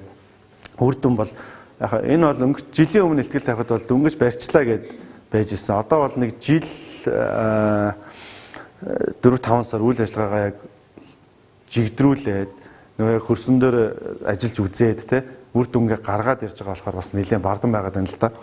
За тэгээд ер нь бол сүүлийн үед дэлхийн чиг хандлага хүүхдийг дангаар нь харахаа болсон. Аль болохоор гэр бүлээр нь бол одоо гэр бүлээр нь ингээд цогц хардаг. Өөрчлөлтийг гэр бүл рүү нь чиглэж бас нэлээд хийдэг болсон байгаа. Эргээд одоо юу гэдгийг аль болохоор тэр гэр бүлтэй хамт өөрчлөх гэр бүлээс нь салгах биш хамтдаа гэсэн юм. Тэгэхээр бид нар эцэг эхчүүд рүү чиглэсэн нэлээд олон хөтөлбөрүүдийг бол хийж байгаа л да. Энэ дээр бол одоо ээжүүдийг нь бол гар урлалын тийм декопаж янз бүрийн гараар хийдэг те эсхий тийм юу одоо янз бүрийн уут муут гээд доор бас нэг 3-4 ойдлын машин аваад тавьчихсан. ингээд багшаар заалгаад өөрсдөр нь ингээд гэрээр нь юм хийлгээд тэрийг нь Улаанбаатарт Facebook интернет борлуулж өгөөд ингээд шууд 100% орлогын нөгөө тахаар тодорхой өмчөн орлоготой болоод хийх ажилтаа болцохоор аригтаар суух нь багасдаг юм байна. Эргээд нөгөө аав нь ч гэсэн хажууд нь байжгаад эхлээд нэг сар мар бол хараа зүгтгийг. Хаста мууса Иесусийнхэн гэж манай чи хөрн гэр оролт гайгүй юм хийчих гэхээр л хурж ирээл Иесусийнхэн гэж загиндаг тийм хүмүүс олон шүү дээ. Яг үүндээ сүүлийн 20 жил ер нь Иесусийнхэн л нэлээх юм хийсэн юм шиг байна л да. Тэгээд одоо яг ингээд залуучууд сайн дураараа ингээд шашин машин биш те. Ингээд ийм хүмүүс нэгдээд хандсан байна тэгэхээр ерөөс эхлээд бол ойлгохгүй байх. Ийм зүйл ер нь байд юм уу гэ. Тэгж байгаа сүултээ бол айгүй их бас дэмжин. Тэгээд эхлээл тэгэл арх уугаал хараагаал тэгээдсэн хүмүүс чинь ингээд нэг хэдэн сар марын дараа ингээд тэр тоглоомын талбай болонд очиж суудсан те. Хүүхд мөхтэй ингээд харцсан суудсан тийм юм байж. Тэр нэг 2-3 сарын дараа ингээд ганц нэг 5 чигний зах мах барьцсан ингээд эхнэр мөхнэрийнхээ хажууд нөтг нь мөнгө болоод тахаар тэр чинь бас урамтай болно шүү дээ. Иймэрхүү өөрчлөлтүүд бас гараад байгаа. Тэгэхээр нөгөө шидийн орон бол зөвхөн бас хүүхэд зөвхөн тэр одоо бидний харьцаад явж байгаа нэг 70-80 хүүхэд биш. Ерөөсөн анханасаа зорилго нь бол энэ community нөлөөлөл гэдэг юм хийх гэж бас оролцсон. Одоо тэр ингээд үлгэд дуурал авах тийм яг нөгөө тэр аз жаргалтай амьдрал хүний амьдрал чинь бас ийм гоё байж миний хүүхэд ч гэсэн ингэж сурж боловсрж те ингэж өрсөлдөж гээд тийм зүйлийг яг ингээ хажууд нь бий болгох тэр нь ингээ 24 цаг нөлөөлнө гэдэг өөрөө их чухал та. Нэг удаа арх удаг хүмүүсийг дуудаж ирээд гэдэг лекцийг 2 цаг уншаад яваад өгөх нэг ондоо 24 цаг яг амьдралын хажууд харуулад байх бас нэг ондоо. Хүн чинь ингээл хараал ингээл эхлээл ингээл үүсгэн тэгж байгаа л ингээл өөрөө жоохон өөрчлөгдөд байдаг. Тэгэд энэ удаан хугацаанд нэг хүний 20 жилийн хүчирхийлдэг зуршил, уудаг зуршил чинь 2 цагийн лекцээр алга болно гэж байхгүй. Бас тэрийг өөрчлөхөд хугацаа бас 2 жил, 3 жил магадгүй тууштай хэрэгтэй юм байл л дээ. За тэгээд баян шууч утаа бол амир. Тэгээ хаяа нэг салхи одоо салхи одоо Монгол цорын ганц утаатай тэмцэж байгаа нь салхи гэдэг байгаа шүү дээ. Тэгээд утаа салхи утаатайгаа тэмцэхээр бас их гоё цас мөсний орон шиг хүлэмжнээсээ бид нар энэ жил их сайн ногоо авсан. Одоо тэр одоо хүртэл даршилсан өргөцсөн янз бүрийн ногоонуудыг бас хүлэмжнээс бид нар бас дуусаагүй байгаа. Их сайн тоогоочтой. За тэгээд энэ Монгол сургууль маань тэр байж байна. За тэр одоо тэр юу цаатлын тэр сарвч тэрний цаана дахиад 3 гэр байгаа. Онцгийн нөхцөл нөгөө маш хүнд нөхцөлтэй ингээд бүршүүн мөн цоцсон үжээ гоожуулаад ирэх тийм ээж мэж бас байгаа шүү дээ. Тийм нөхцөлд бид нар чинь бас түр амьдруулах нэг тийм гэрүүд байдаг л та 3 гэр байгаа. Эдгээр бүгдээрээ доороосоо шалнаасаа хаална. Тэгээд ямар нэг утаа гардаггүй. Тэгээ ингээ харахаар энэ бол тэр бум 21 сая 29609 төгрөгийн өртөгтэй байгууламж болсон байгаа. Тэгэхээр яг үнэхээр нөгөө нэг үнэхээр монголчууд өөрсдөө нэгдээд ингээд яг харуулж чадна гэвэл ерөөсө 6 сарын дотор бид нэр тэр бомч хамаагүй биднэрт хүч байгаа юм байна гэдэг л харагдаад байгаа юм л да. Тэгээ эндээс чинь бол одоо энэ мөнгө хандууны юм, тэгээ гэрээ болон мэлгэлийн хандууны юм дэлхийн тархан суусан монголчуудаас 187 сая төгрөгийн тусламж ирсэн байна. Бараг тэр жилийн бүх наадмууд энэ тентхийн улсад болж байгаа наадмуудыг шидийн оронд хандив цуглуулж ирсэн. За тэгээд эхлээд бол бид нар ер нь бол хэвлэл мэдээллийн байгууллагатай маш муу харилцсан л да. Муу гэдэг нь зав байгаагүй гэсэн үг. Одоо шууд барилга дээр байгаадсан тэгэл нөгөө нэг янз бүрийн мэдээ зүйтэй ер нь өгөөгүй. Гэтэ фэйсбүүкийг 100% бүр фул ашигласан. Тэгээд тэр нь сүултээ ингээд мэдээ болоод идэг болсон байсан юм байлээ л дээ. Тэгээ 8 сар мар гээд нилээн гоё байшин босоод ирэх үеэр бас сонин монингууд гаргасан юм байлээ нилээ. Тэгсэн чинь малчид итгэхийлэн одоо ханд өгч эхэлсэн. Хоноор. Тийм. Тэгээд малчид одоо яг 8 сарын үед бол яалтчгүй ингээл одоо малчтаас бол хоньны ханд ингээл за ингээд 2 төлөг явууллаа та ингээд даргон дээр тосоод аваарай гэл ингээл залгаал сонингоос харлаа минийхөө энтер гэл ТV 9 Монгол комментор гарч ийн энтер гэл тэгээ бас ярьдаг бас тэгээ нөгөө бид нар чинь хонь моно аваачаал обамогоор солиол ингээл ер нь бол дээс томох хөлгөр бол их олон удаа хийгдсэн. Анх бол нэг жоохон нүүрс олоод нүүрсээ аваачиж нэг газар цементээр солиол цементийн үйлдвэрт тэрийг аваачиж бетон зургийн үйлдвэрт аваачиж бетоноор солиол тэгэл тэрүүгээрээ цутгаж мутгаал ингээл янз бүрийг сонин юу юм болсон. За тэгээд яг хоо эндээс ингээ харахаар яг хоо энэ бол одоо анх бол бид нэр ямар нэгэн төсөөлөл айгу муу байлаа л да өртгийн талаар өстэй энэ яана 100 сая 200 сая болох юм биш үстэй энэ гэл ингээл амир ер нь тийм тэгжээс тэгсэн чинь ингээд бид нар ч мдээгүй ингээл цаг хугацаа ч гэсэн харамсан сум шиг өнгөрсөн ичдээ орон эргээд бүх төсөв тооцоогоо байсан чинь ийм болсон байсан. Тэгэхээр биднэрт ийм хүч байсан гэсэн. Энэ хугацаанд яг арай жоохон шинэлэг байдлаар нэлийн аргачлалуудыг хийх гэж үзсэн л дээ. Тэр ер нь бол хийх хүнд арга нь бол олдоод байгаа. Тэгэхээр одоо жишээ нь юу гэдгийг candy гэж тэгэхэд candy гэж одоо хүмүүс зарим нь бол мэддэгчгүй байлаа шүү дээ. Юу candy гэдэг тэр 2 жилийн өмнө шүү дээ баг тий. Тэгэл хүмүүс амар их candyтэй байдаг юм байна. 100 мянга 500 мянган тэр гээд өөрийнх нь мэддэггүй candy. Тэгээ тэр нь уул нь бол цахим мөнгө ингээ шууд ямар ч газар очисон 500 мянган төгрөг гаргаад өгөх тийм мөнгө юм бэлээ л дээ.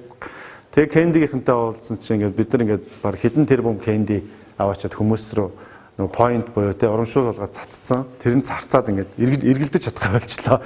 Та нарт бүх системийг үүсгээд урамшуулгүй болгоод ингээ биш шимтгэлгүй болгоод ингээ өгье. Та нар хичнээнийг цуглуулж чадна.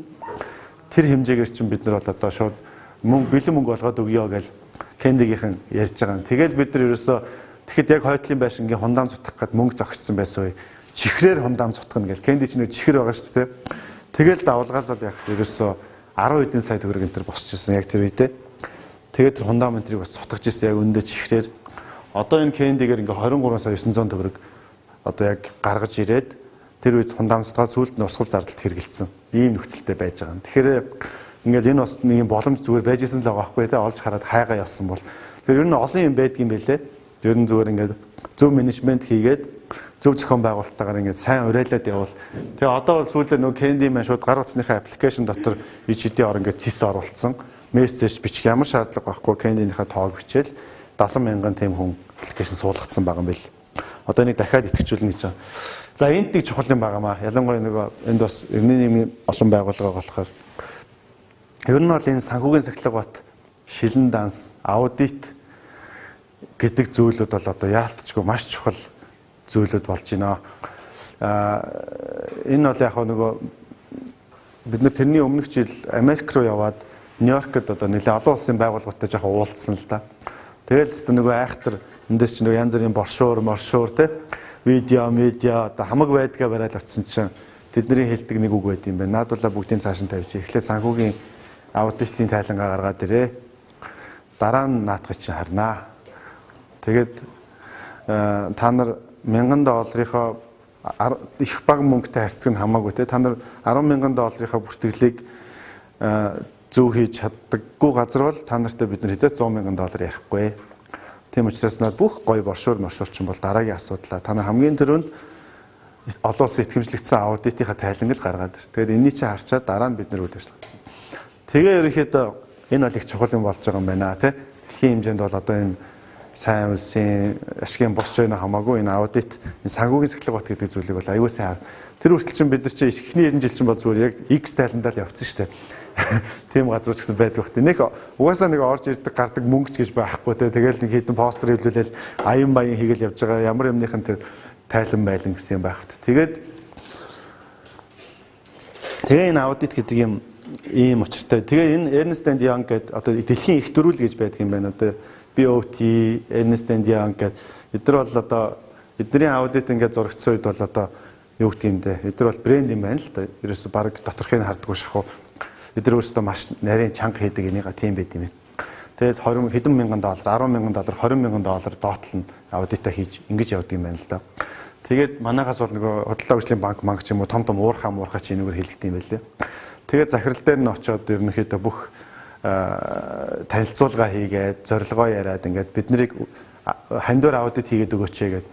Тэгээд нэлээд бас эхлээд бүтэхгүй байсан. Тэгээд 2-3 сар хөөцөлтөөд нөгөө англи руу захаа бичээд ингэж явсаар хагаад олон улсын аудитын хандуу ирэх аваад тэгээд 17 ичдийн орон нэгдснээс хойш бүх мөнгөний зарцуулалт хийгдсэний дараа 1 жил 3 сар манайх дээр аудит ажилласан. Ерөөсө бүх юм шалгадаг. Ингээл 100 айлаас санхүүгийн тамгагүй баримтаар гүйлгээ хийсэн байна гэж хангална. Тэгэл буцаж яв, авчир, энийг инг тэг гэл. Тэг яг энэ аудитын нэг давуу тал нь яадаг вэ гэхээр нөгөө нэг аудит хийгээд шалгаал унгаагаал гэдэг тийм байдгүй юм байна л да. Тэнцэтэл нь консалтинг өгөөд явуулдаг юм байна. Тэнцэтэл нь. За одоо дахиж энийгээ засчаад иргээл дахиж шалгаал дахиж явуулаад ингэсээр хагаад жил 3 сар болоход манайх ингээд 98% баталгаа гэдгээр авч байгаа байхгүй. Тэгэхээр тэгэл ялангуяа нөгөө нэг одоо чи ингээд барилга байшин барих үед чинь жоохон хямдруулах гал те нөгөө нэг нөт мөт тэгэл захирлын данс руу хийчи мичигээл ингээл 100 айл байлчин болшууж хилжүүлээд энэ мичин бол сүлд нь ингээд шууд энүүнийхээ төлөөсийг энүүнийхээ горыг бол амсдаг юм бэл. Тэгэхээр ерөөсөө иймэрхүү юм дээр туршлага айгүй сайн байхгүй бол эргээд том хараад 10 жил 20 жил явна гэж бодож байгаа.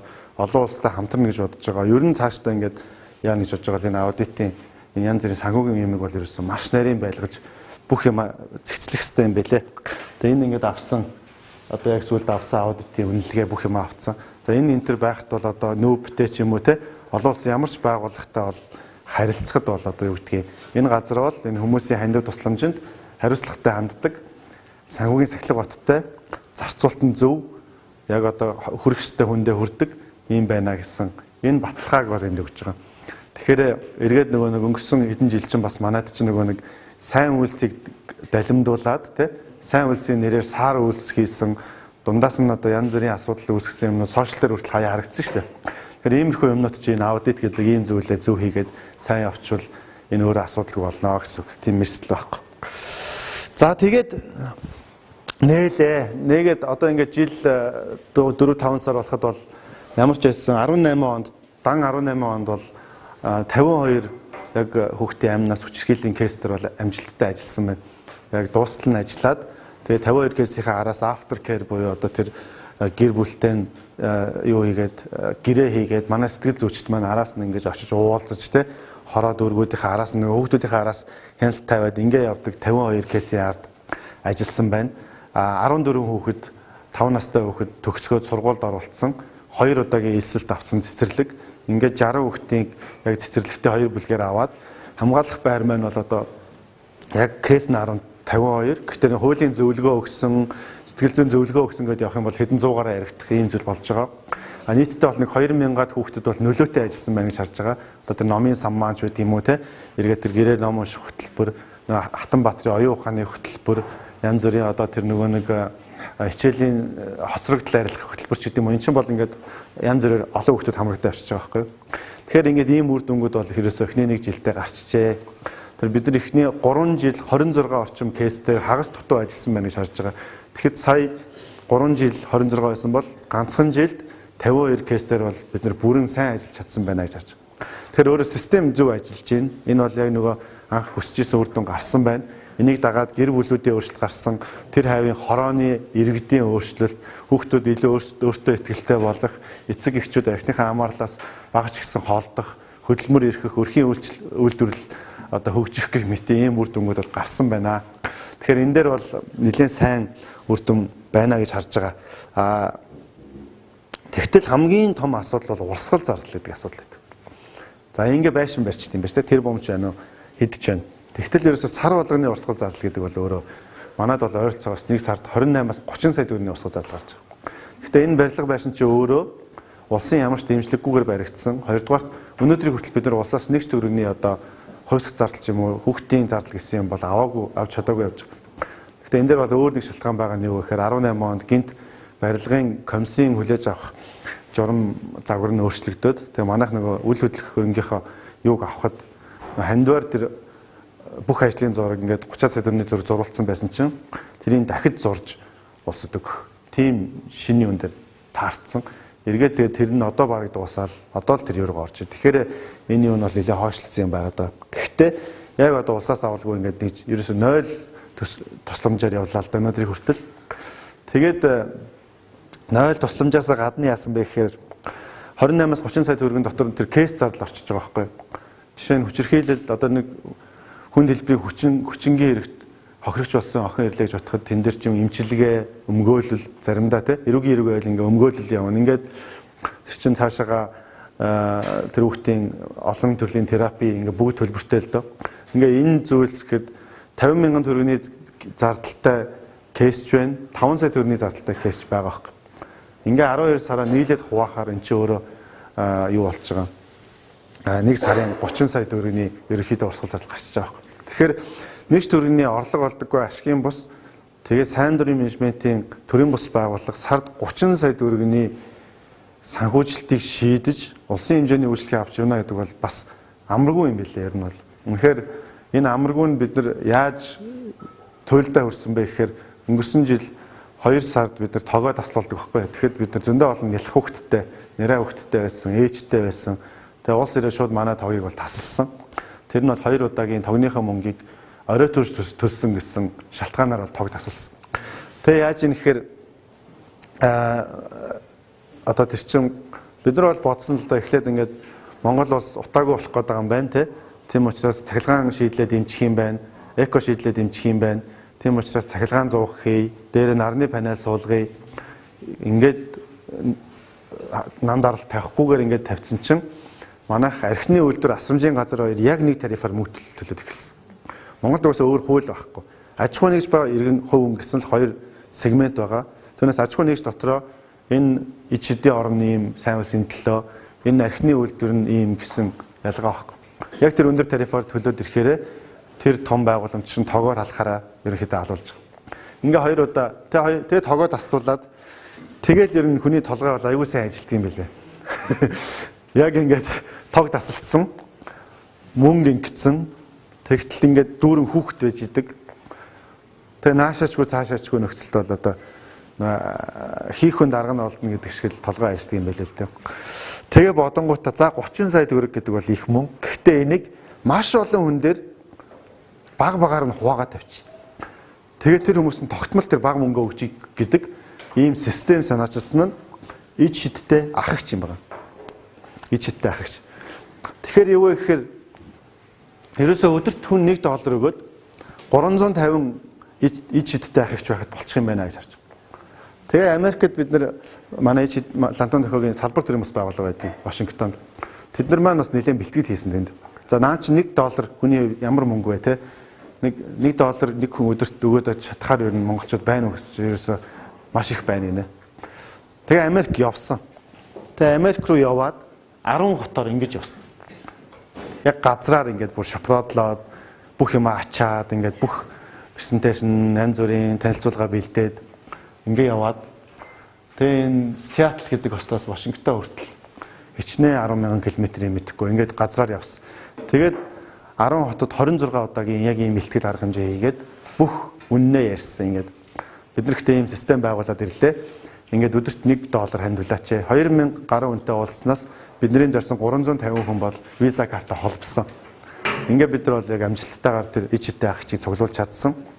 Тэгээд өдрийн $1 350 хүн гэдэг чинь өдрийн 350 хүн буюу өдрийн сая гаруй төгрөг. Сард ингээд эн чинь 30 сая төгрөг байхгүй юу? Тэгэхээр cover хийчихэж байгаа. Нөгөө ичтэй орны урсгал зардлыг. А энэ дээр бол цаана IT-ийн сайн вебсайт үүсгээд тэн дээр нь санхүүгийн асуудлыг сайн шийдээд нэг удаа тэр хүн виза карта холбосон бол автоматар сард нэг удаа $30 татдаг. А тэгээ тэр хүнд бол яг өөртөө зориулсан тийм тайлан одоо цахим сэтгүүл очдог. Таны мөнгө яаж зарагдаад байгаа? Туяа гэдэг охин ямар дуу шинээр сурсан те? Өнөөдөр ичдийн оронд юу болж байгаа гэдгийг тайлгандаг ийм систем үүсгэсэн. Ингээд ийм олон монголчуудтай уулзсан байна. Ингээд он сартайгаа. Уулзаад Чикаго гэхэд ингээд хичнээн 10 монголчууд ингээд те. Тэгээ монголчууд маань энийг бол айгүй тийм илгэмсгээр хүлээж авсан. Ягаад тэгэхээр тэд нар хол байдаг, Монголдо санаа зовдөг, тэгсэн мөртлөө оролцож чаддгүй. Тэгээд оролцохдоо ч гэсэн ингээд нэг удаагийн ингээд хувцас явуулахаар бас нөгөөтгийнхөө үр дүнсээ харж чаддгүй юм байд юм л л дээ. Тэгээ өдөр болгоны тэр хүний одоо оролцоо, өдөр болгоны сэтгэлийн үеиг байдал гэдэг өөрөө маш чухал тэр хүмүүст бас нэг тийм аз жаргалыг бол авчирсан зүйл болсон. Тэгээ бас тэр гадаадаас ингээд Монголынхаа төлөө юм санаа зовоод комент өчгөрөө чи одоо тэр сайхан газар очиж суучаад их мэдлээ цэцэрлэхлээ гэж хэлдэг юм байна л. Тэгээ одоо бол би тийх хэлэх хөвгтэй боллоо те. Би муучгүй өдөр болго өөрийнхөө хөлс хөдөлмөрөөс $1 би тэнд яваа хүмүүд рүү явуулж байгаа шүү гэж хэлэх хөвгтэй боллоо гэсэн хүмүүс ч гэсэн байсан. Тэгээ ийм одоо бид нар бүр ийм сэтгүүл энтер гаргаад энэ хүмүүс рүүгээ явуулдаг. Одоо ингээд $1 гэдэг англи монгол дээр тэгээд эхлээд бас энэ тайлгных ажил өөрөө их чухал мөнгө явж иж болно. Эргээ заавал тэр мөнгө яаж зарцуулагдж гинэ гэдэг энэ юу байгаа. За тэгээд Монголд ирчээд байжсэн чинь нөгөө 350 хүн маань багасаад тэр үед бас сэтгэлийн хөөрлөөр юм янз бүрээр хүмүүс бүртгүүлдэг юм байна л да. Ингээд өдрийн $1 чинь ингээд $1 чинь бага юм шиг мөртлөө тэр чинь жилийн $300-400 болчих واخ тий. Тэгээд ингээд дундаас нь cancel хийсэн хүмүүс зөндөө байгаад 200 гаруй хүнтэй болоод болдгийг. Тэгээд нэг урсгал зардал дахиад асуудалд үүсчих. Тэгсэн чинь Монголд байгаа монголчууд маань Улаанбаатарт байгаа Монголд байгаа монголчууд маань бол аюух саналуудыг тавилаа. За окей $1 бол 2500 төгрөг бол угаасаа энэ Монголд хэцүү те. Гэхдээ 100 төгрөг бол өгч чадна шүү. Тэ? 100 төгрөг бол окей. Ямар ч байсан миний карманаас өдөрт 100 төгрөг гарахад бол бид нар ямар нэгэн байдал алга. Тэгэх юм учраас энийг зохицуулахаа ингээд Монголд энийг ийм багаар хийгээч гэдэг. Тэгээ банкнуудаар нүгөө явсан. Ерөөсө хоорондоо банкнууд чинь трансфер хийгддэггүй. Хоёрдугаар Монгол банк ч өөрөө хуультай. Тэр нь байгууллага дээр хөрөнгөлийн үйлчлэгээ явж болдгоо юм шүү дээ. Зөвхөн хувь хүн дээр явдаг. Тэгэхээр $1 байгууллага руу орж болохгүй гэсэн. Тэгээ хаан банкны удирдлага энэ дээр хамгийн сайн одоо наашаа харлаа. Тэгээ хаан банк ч нөгөө шинтгэл мэтгэлгээр бас нэлээ хэл амтай юм шиг байна шүү дээ. Тэгээд тэгээ хаан банкныхан маань бас нийгмийн хариуцлагын тал дээр нэлээд нааштай юу яагаад Монгол банктай бүр ингэж ярилцаад өөрсдөө шинэ тушаал журам манай зориулж гаргаад байгууллага дээр холбогддог болгоод байж болох бүх шинтгэлийг нойллоод ингээд Монголд 100 төгрөг, 300 төгрөг, 500 төгрөг гэдэг ижиттэй ах чинь хөтөлбөр сая өнгөрсөн 7 хоногт аль бие ёсоор эхэлчихлээ. Өнөө орой лайв нь хийгдээд яаж нэгдэх зааврууд нь гараад ирэх юм. Тэгэхээр ерөөсөө банк дээр очих, гэрээ хийх мэх ямар шаардлага байхгүй. Ерөөсөө л нэг удаа тэр интернет банк руугаа ороод тэр он сараа бичээл хөрөнгөлийн үйлчлэгээ өдөрт 14 ч байсан болно шүү. Тэгээ өдөрт ерөөсөө тэр нь хамаагүй байхгүй. Энэ бол нөгөө нэг бидний санал болгож байгаа тоон. Гэхдээ өдөрт ингээд хэдэн төгрөгийг хийж чадхаа одоо тохируулаад тэгэл нэг удаа пассвортаа хийчих юм. Тэгээд таны дараагийн ямар ч танд төвөг өчрөхгүйгээр өдөрт 10 төгрөг нь хасагдана уу 100 төгрөг нь хасагдана хасагдаад байна. Тэгээд имэйл чинь тэр нэг холбоотой байгаа шүү дээ банктай. Тэрүүгээр чинь бид нэр тайлан явуулаад байна. Ерөөсөө юм учиртай. Тэгээд анхны ижиттэй ах эгч нар Монголоос бас төрсөн. Тэгэхээр ерөөсөө л одоо 10,000 хаан банк 200,000 харилцагчтай юм байна данстай. Тэндээс 10,000 хүн нь л өдөрт 100 төгрөг өгөхөд одоо тэр шидийн орон нэг те тэрийг 100% cover хийж чадах юм байна. 100% бүрхэж чадах юм байна. 2,200,000-аас 10 шүү дээ тий 10,000. Тэгэхээр биднэрт ерөөсөө л ингээл хүч байгаад байгаа юм байна л да. Түрүүн ч гэсэн бид нар харлаа те 1000 босгож байгаад бид нар тэр бумаар төрний байшин босгоцсон. Өнөөдөр бид нар 100-100-аа нийлүүлэхдээ ерөөсөө л тэр 30 сая төгрөг бол өдрийн 10 гэдэг чинь та нарыг бодоод үзэхэр тийм байгаа сте тий. Тэгэхээр ийм биднэрт гаргалгаа юмнууд их олон байгаа юм байна л да. Тэгэхээр энийг бас бид нар түүчилээд эхлүүлчихвэл дараа нь ч гэсэн олон төрлийн бас байгууллагууд иймэрхүү аргачлалаар явж болохоор л юм байлээ. Ерөөсөө нэг хүний нуруунд дээр их ачаал тавихгүйгээр мянган хүний нуруунд дээр л бага ачаал тавьчих واخ. Тэр өнөөдөр та жишээ нэг шидийн оронд 50,000 төгрөг хандуулах гэж байгаа бол тэрийг түр азнаад тэрийг 100 төгрөгөөр нь хуваагаад 3 жил хандуулчих гэж байгаа байхгүй юу? 48,000 төгрөг. Тэ? Тэр яагаад тэгэхээр өнөөдөр ичидийн орон дээр байгаа бүжин гэдэг охин өнөөдөр талах хэдэн маргааш талах хэдэн нөгөөдөр талах хэдэн. Тэгэхээр өнөөдөр 50,000 төгрөгөө хандуулсан маргааш хандуулахгүй шүү дээ. Тэгэхээр ерөөсөө их баг нь хамаагүй тооцоол хийж болохоос тогтмол хандив гэдэг өөрөө урсгал зардал дээр хамгийн чухал гэдэг юм. Тэгээд энийг нийлүүлээд хэдэн хүн хэрэгтэйгээ бид нар тооцож агаад давалгаалаад хүмүүсээ ингэж уриалаа явчихна. За тэгээд яг 100 төгрөгийг би бодлоо л доо. Сард ингээд бүтэн сар өдөр болгон 100 төгрөгийн гот нэг аяг кофе авч арай хөрөхгүй байгаад. Одоо кофе чинь 3,500 энэ болсон байна шүү дээ.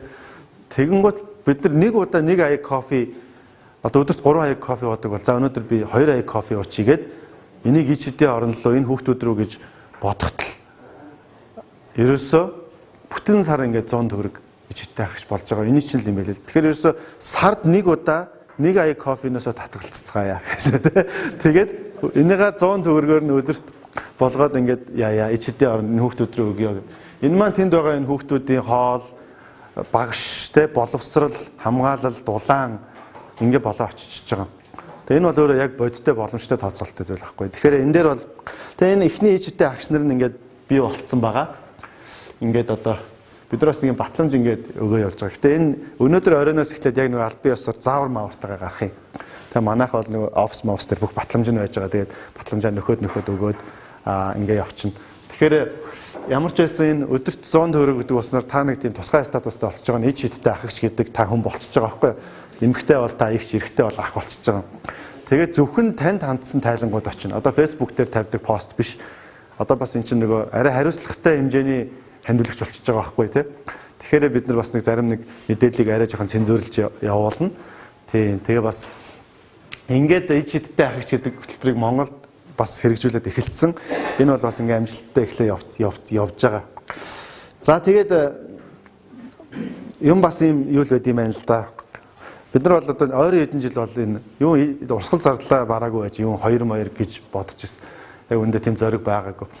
Тэгэхдээ анханаас нь судалгаагаа ихтэй Баян зүрх сонгон архины судалгааг хийсэн байсан. Энэ хоёр дээр бол эхлээд байх хэрэгтэй гэдэг. Тэгсэн чинь өнгөрсөн жил Energy Resource гэдэг одоо Монголын нэг том компани 10 жилийнхаа ойн хүрээнд одоо тухайн уулуурхай явуулж байгаа орон нутгад нийгмийн харилцааны хүрээнд нэлээд том 10 ажил хийнэ гэдэг ийм одоо шийдвэр гарсан юм байлээ.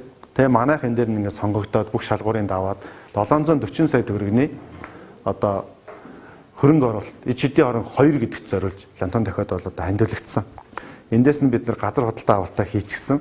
Одоо бол эх жил ингээд ид шидийн орон 2 гэдэг байгууламжийг барих гад өнгөрсөн зунаас хойш бүх концепт, мастер план, скиз одоо ажлын зураг дээр ажиллаж байна. Тэгэхээр ид шидийн орон 2-ыг бол барина. Тэгээд газраа бол авцсан байгаа. Тэгвэл тухайн ид шидийн орон 2-ыг барихад бол нэг 2 тэрбум гаруй төгрөгийн санхүүжилт бол хэрэгтэй.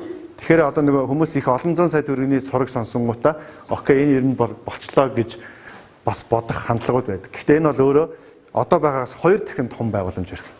Дээрэс нь хөгжлийн бэрхшээлтэй хүүхдүүдийн асуудлыг маш сайн хөндсөн, эргээд тусгай хөгжлийн бэрхшээлтэй хүүхдийн хөтөлбөр цэцэрлэгтэй эргээд өсвөр насныхны боловсрол, хувь хүний хөгжил, өсвөр насныхны сэтгэл зүй тэгээд гэр бүл рүү чиглэсэн нэмэлт маш сайн хөтөлбөрүүдтэй нэлээд тийм том юм төв баригдах юм. Одоо шараад нийцэд. За хаяг нь бол энд байна те. Энэ Уулзалтын эцсийн автобусны буудлыг гадарлаж магадгүй те.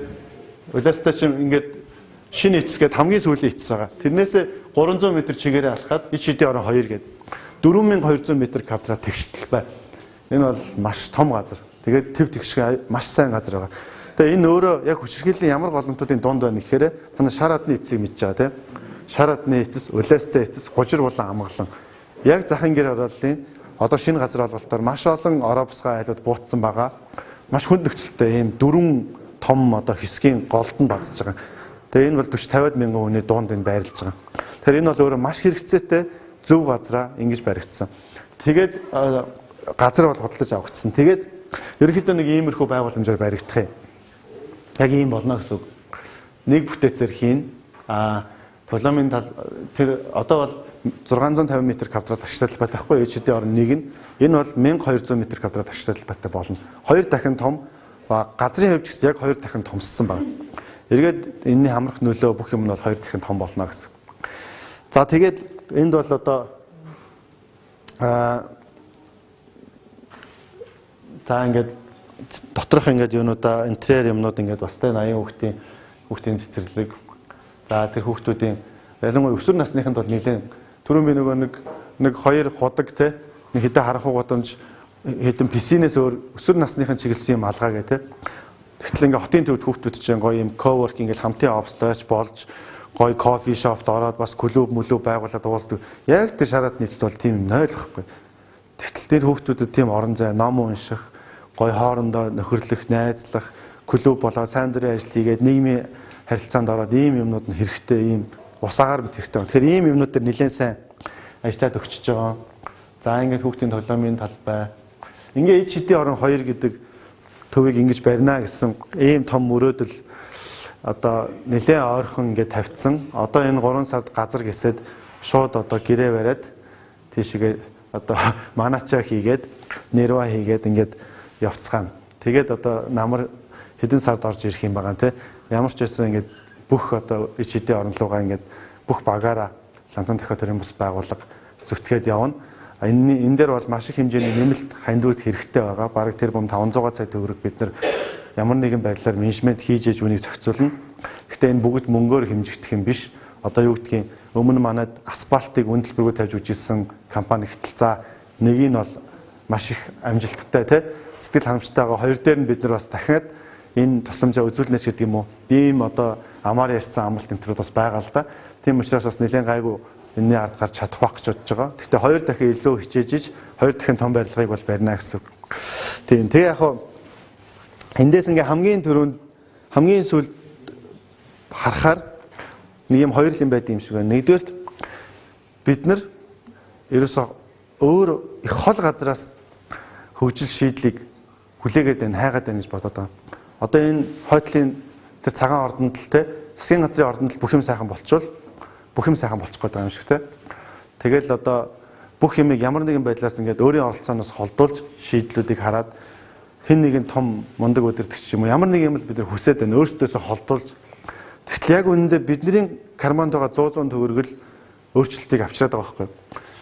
Бидний одоо тэр түрүүнээс хойш зөндөө олон жишээ давтагдсан те тэр золбот гэдэг залуу ганцхан удаа зөв үйлдэл хийхдээ хуулийг өөрчилж чадж штэ.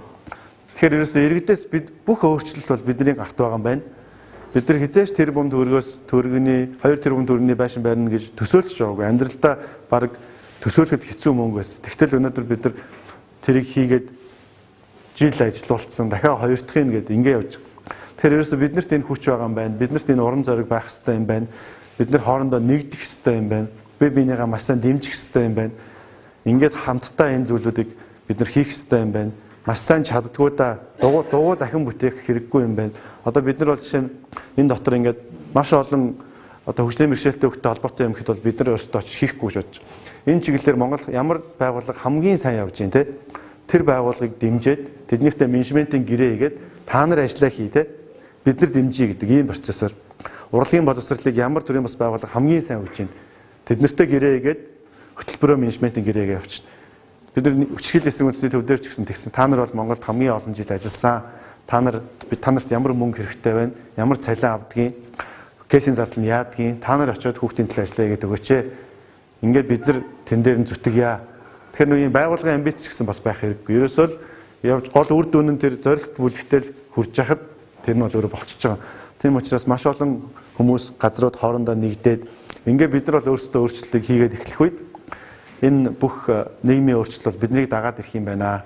Тэгээ ялангуяа бид нар хүүхэд болоод өсвөр насныхаа хүүхдүүд рүү маш сайн тэр хүүхдүүдийнхаа нөлөөлөлтэй тэр хүүхдүүдийнхаа тэр толгойроо маш сайн их юм хийж иж зөв чиглүүлж иж дараа нь бид бас хэдэн жилийн дараа Монголынхаа ирээдүг өөрсдөө бэлдэж ингэж явах хэрэгтэй юм байна гэсэн ийм зүйлийг бас бодож байна. Тэгээд одоо бол яг нөгөө ганцхан зурагтай ялгаагүй л нэг шарилчтай хашаа байгаа шүү дээ. Гэхдээ энэ бол хэдэн өнөөдөр 2 сарын 1 сарын 24 үнэ те. Тэгэхээр энэ жилийн нэг 11 сарын 24 гэхэд бол бас нэг